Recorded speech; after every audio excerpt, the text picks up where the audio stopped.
Hello students. आज का हमारा टॉपिक है कि किसी infinitely long straight charge wire की वजह से इलेक्ट्रिक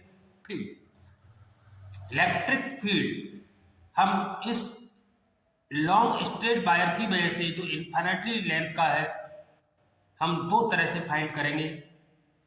एक है बाय गॉस थ्योरम और दूसरा है विदाउट गॉस थ्योरम, यानी बिना गॉस थ्योरम का यूज किए, यानी कूलम्ब्स लॉ लगा के, यानी इसका हम सेकंड पार्ट करेंगे। और दोनों ही बोर्ड एग्जाम को लेकर बहुत ही इंपॉर्टेंट क्वेश्चंस हैं। तो सबसे पहले हम जो करने जा रहे हैं वो है by Gauss theorem. Gauss theorem का यूज करके किसी वायर की वजह से इलेक्ट्रिक फील्ड। मान लीजिए स्टूडेंट्स, हमारे पास एक यूनिफॉर्मली लॉन्ग स्ट्रेट वायर है जिस पर चार्ज Q है।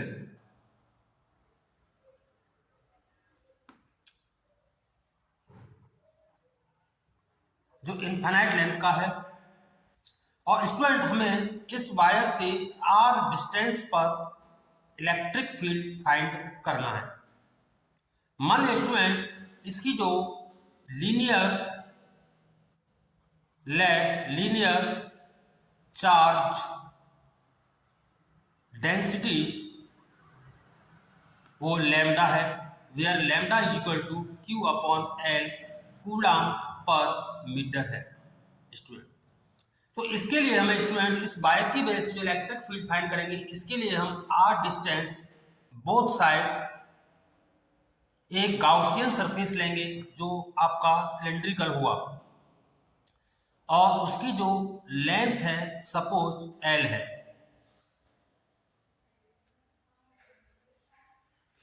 तो ये हमने एक गाउसियन सरफेस लिया जिसकी लेंथ L और रेडियस R है। तो इस सिलेंडर की वजह से, इस सिलेंडर से जो पास आउट होगा फ्लक्स, वो आपका हम फाइंड करने जा रहे हैं। तो इसके लिए हमें यहाँ पर तीन सरफेस मिलती हैं, एक इसका ऊपरी सरफेस, एक नीचे, और एक ये वाला स्फेरिकल, ये वाला। तो यहाँ पर हम देखते हैं कि इलेक्ट्रिक फील्ड का जो डायरेक्शन होगा अवे फ्रॉम द वायर, तो इलेक्ट्रिक फील्ड का जो आपका डायरेक्शन होगा इस वायर के परपेंडिकुलर। अब इस सरफेस की बात करें ऊपरी पृष्ठ की, तो इलेक्ट्रिक फील्ड का डायरेक्शन होगा आपका इधर, और इसका जो एरिया है वो अपवर्ड होगा 90 डिग्री पर। तो यहाँ पर हमने देखा एंगल 90 डिग्री हुआ। और सिमिलरली अगर हम नीचे के सरफेस की बात करें तो इलेक्ट्रिक फील्ड का डायरेक्शन हुआ इधर और एरिया इधर, तो यहाँ पर भी जो एंगल हुआ आपका 90। तीसरी चीज हो सकती है कि हम इस सरफेस की बात कर रहे हैं और सपोज इसका जो एरिया है DA और इलेक्ट्रिक फील्ड भी इधर, तो एंगल आपका हुआ थीटा 0। तो इस प्रकार यहाँ से ये टोटल फ्लक्स पास आउट होगा उस पूरे सिलेंडर से, तो वो आपका आएगा कि यहाँ पर EA cos 90 डिग्री प्लस यहाँ पर देखा जाए तो DA cos 0 और प्लस थर्ड सरफेस की बात करें तो ये आपका आएगा EA cos 90। तो इस प्रकार फाई जो टोटल निकला वो आपका आएगा EDA cos 0, cos 90 की वैल्यू 0 और cos 0 की वैल्यू 1 होती है, तो ये आपका आया ई फाई टोटल DA cos 0 की वैल्यू 1। स्टूडेंट, यदि सिलेंडर में जो टोटल चार्ज Q है इनसाइड में, तो बाय गॉस थ्योरम हम जानते हैं कि फ्लक्स की जो डेफिनेशन हमने पढ़ी थी तो वो थी कि Q inside upon epsilon naught is equal to E। अब बात करते हैं एरिया की, तो टोटल जो सरफेस एरिया होता है, कवर्ड सरफेस एरिया, ये आपका होता है, अगर h हाइट होती थी तो आपको 10th क्लास में पढ़ा है 2 पाई r h।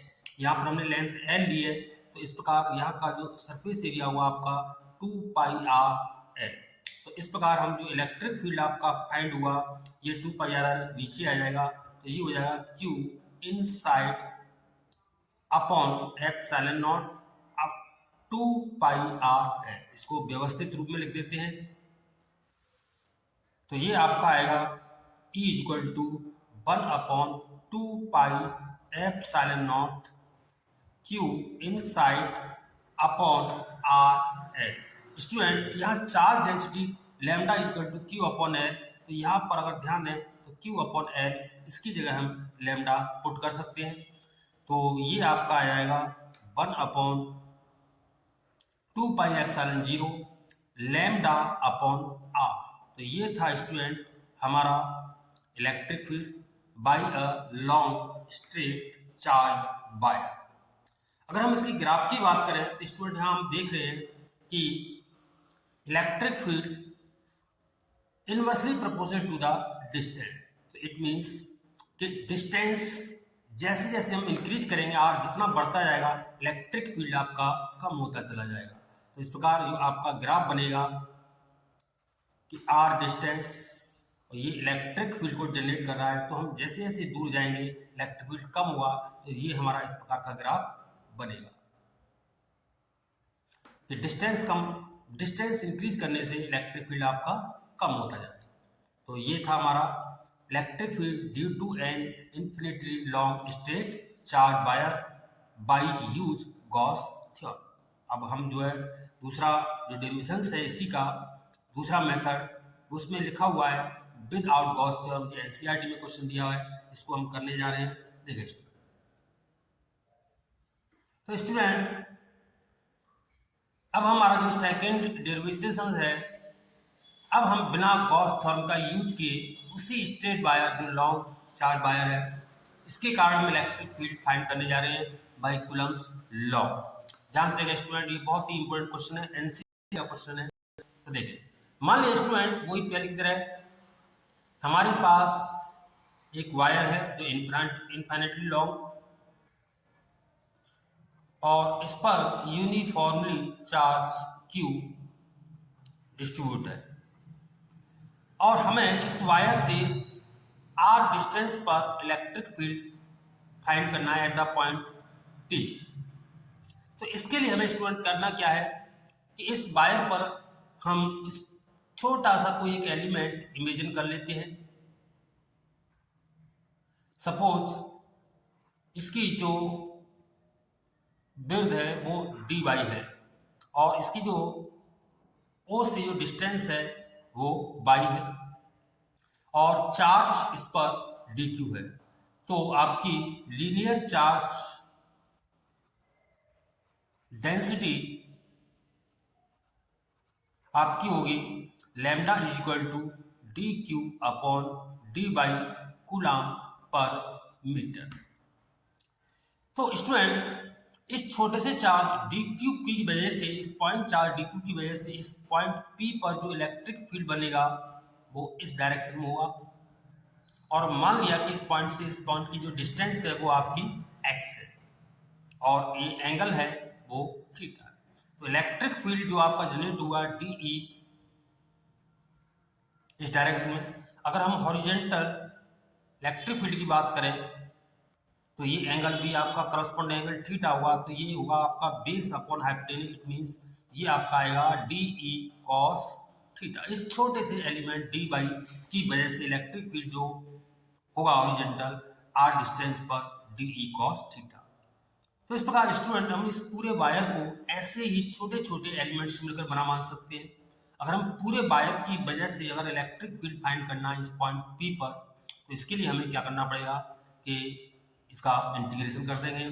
तो E जो नेट आएगा हमारा एट द पॉइंट P वो आपका क्या हुआ DE cos थीटा।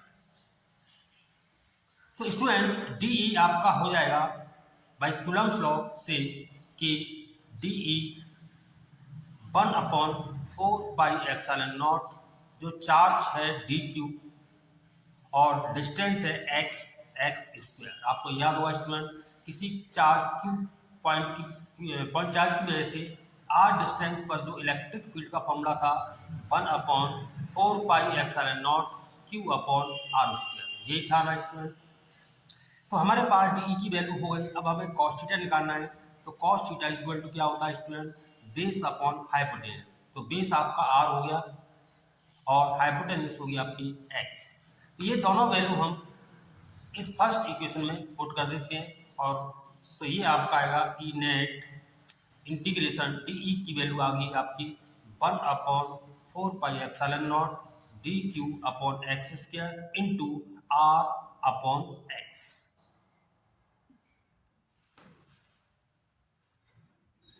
ठीक है स्टूडेंट, तो इसमें हम देखें तो डी क्यू बराबर आपका आएगा lambda d y, since d q बराबर लेमडा डी वाई, तो ये वैल्यू हम इसके अंदर पुट कर देते हैं। तो ई नेट आएगा at the point p 1/4 pi epsilon naught r और आपका बचा एक्स क्यू डी क्यू की लेमडा डी वाई रख दिया और यहाँ बचा आपका एक्स की पावर 3।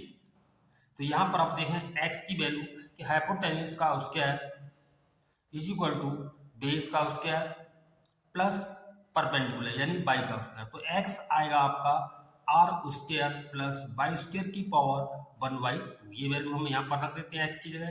तो ये आपका आएगा 1/4 pi epsilon naught r, lambda भी बाहर निकाल दिया तो आपका बचा d y upon r square plus y square की पावर कितनी हो जाएगी 3/2।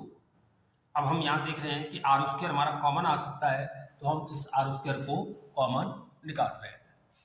तो ये आपका आ जाएगा lambda r 4 pi epsilon naught, तो डी वाई अपॉन इसमें से आर स्क्वायर कॉमन निकलेंगे तो इसकी पावर 3/2 भी साथ में आएगी। तो आपका यहाँ पर बचेगा 1 plus y square upon r square की होल पावर 3/2, 2 से 2 कैंसिल आपका हो जाएगा।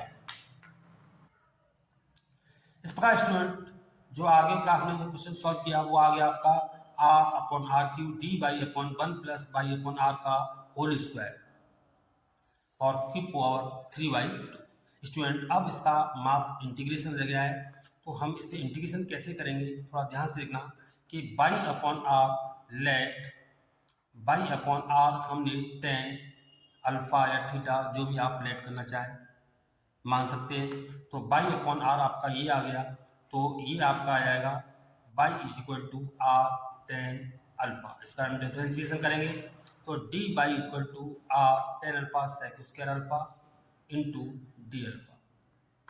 ठीक है स्टूडेंट, तो डी बाई की वैल्यू आ गई आपकी r sec square alpha D alpha और लिमिट्स भी चेंज हो जाएंगी क्योंकि जो हमारा बायर था वो minus infinite plus infinite length का था तो हम पूरे बायर की वजह से इंटीग्रेशन कर रहे हैं। तो ये आपका आ जाएगा ये वैल्यू हम इसके तो लिमिट चेंज हो जाएंगी तो हम इसको लिखेंगे स्टूडेंट ध्यान से लिखना इसको। तो ई नेट आएगा आपका लेमडा आर से ये आर स्क्वायर बार कैंसिल हो जाएगा तो lambda upon 4 pi epsilon naught are square. और स्टूडेंट एक प्रॉपर्टी है आपको जो मैथ वाले स्टूडेंट है वो जानते हैं कि अगर एक माइनस इन्फाइनाइट प्लस इन्फाइनाइट है तो हम इसको 0 टू इन्फाइनाइट लिख सकते हैं लेकिन आगे 2 लगाना होगा। ठीक है स्टूडेंट्स, तो आपका यहाँ पर ये वैल्यू पुट कर दें तो ये डी बाई है तो आपकी लिमिट भी चेंज हो जाएंगी। तो लिमिट चेंज हो जाएंगी तो इन्फाइनाइट रखने पर ये आपकी पाई/2 इट मीन्स ये आपका आएगा पाई/2 और डी बाई आपका आएगा r sec square alpha D alpha upon 1 plus y upon r को हमने लेट किया था 10 अल्फा तो यानी 10 स्क्वायर अल्फा इसकी होल पावर 3/2। तो ये आपका आ गया student 2 lambda upon 4 pi epsilon naught are square और इनटू आर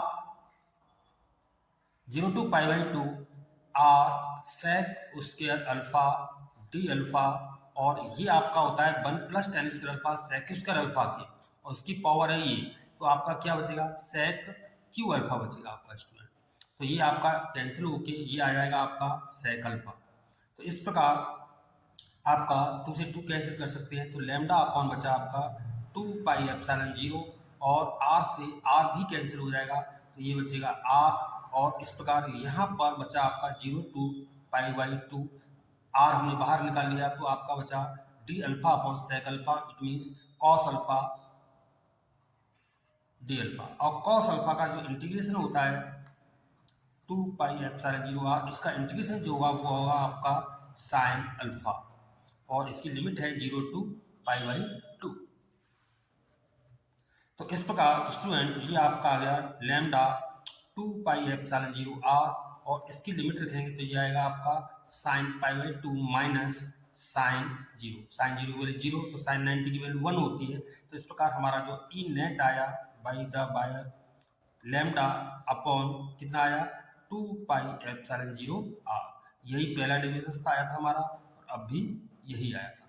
तो ये स्टूडेंट ये था हमारा विदाउट गॉस थ्योरम के electric field by infinitely charge wire. Student आपको थोड़ी प्रैक्टिस की जरूरत है, इसमें थोड़ा इंटीग्रेशन अच्छा आना चाहिए आपको, तो ऐसा कठिन नहीं है ये डेरिवेशंस, और बहुत ही इंपॉर्टेंट है। Thank you.